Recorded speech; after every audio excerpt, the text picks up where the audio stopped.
Hi, this is Bob Kay from the 8th Annual AMD World Championship of Custom Bike Building. I have with me a really special bike here for this year's entry. It's kind of a unique drivetrain. The whole setup is very unique. Though it looks traditional, there are some things done a little bit differently here.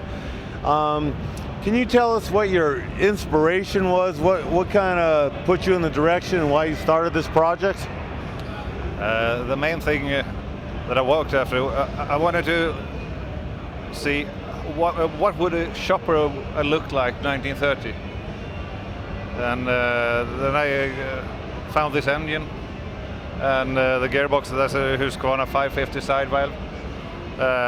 So basically, that's what I started with. Well, I can see where you're going with that. You know, we're still running the V-twin. It has all the basic elements of a nice, clean chopper. You know, I like girder front ends myself, but I realize you have a little different configuration on this. So with this front end and the braking system, is this something like one-off that you built yourself? I built it myself. It's a one-off, but I copied it from Husqvarna 1927, 1928. They used this kind of front end. It's called a Druid fork. Now, with the different setup on the springs combined with the girder type setup, how do you actually find the functionality and the handling of this front end? It was like an ordinary girder front end, but this one has a little special feature. You can also move the back and forth. But this isn't really practical when you're using front brakes. But when they use this kind of front end, they didn't have any front brakes. Yeah, no, things have come a long ways. And I noticed you have a lot of really nice detail on this.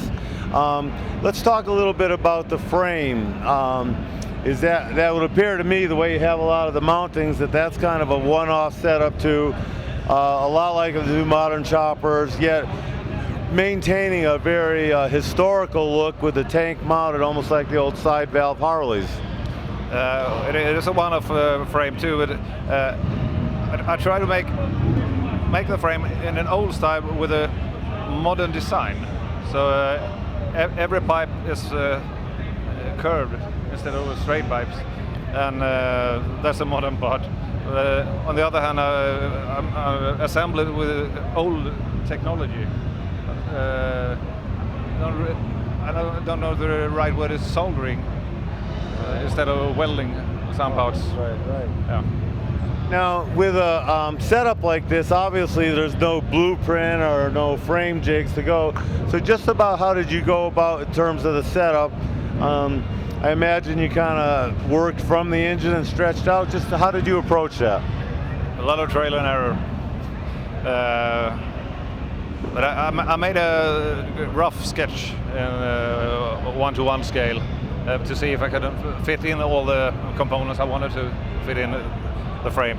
The biggest problem I had was to make a frame that would fit the engine, because the engine is so very small. So you couldn't use a modern frame, it wouldn't seem ridiculous. Right. Yeah. Yeah, I mean, I can see that, but that's also what makes this bike look so sweet. So let's talk a little bit about this Husqvarna. Obviously, this is not something with parts readily available, I wouldn't think. So what was it, did you have to actually make any of the parts in terms of the rebuild, or what did you do to get this in running condition? The pistons are actually made in Hungary. I sent one of the old pistons to a guy in Hungary, and he cast new ones for me. On the other hand, all the bearings, both in the engine and the gearbox, is SKF ball bearings. That's Swedish too, and believe it or not, when I went into the shop, I have 7 bearings with me. I asked, do you have those? And he put them on the desk, all 7 of them. I don't really think you know what he did. Fantastic, yeah, I'm pretty impressed. And tell me a little bit about the transmission. How many speed is it? What is the setup with the clutch setup? It looks to be like a traditional primary drive. Is that something that you put together special, or how did that come about?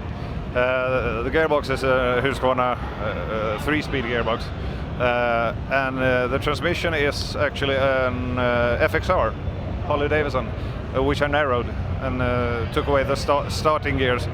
The funny thing is the front pulley is from an old top fuel bike. So I think it will hold. This is 16 horsepower. Well, you know, you've done a great job. Obviously, there's a lot of work to make this look like it came right out of a restoration of a historical bike, but it does have the clean look. So I think you really accomplished what you set out. I feel really privileged to be able to see this, and I'm really glad that you brought it to the championship this year. So thank you very much. We really appreciate it.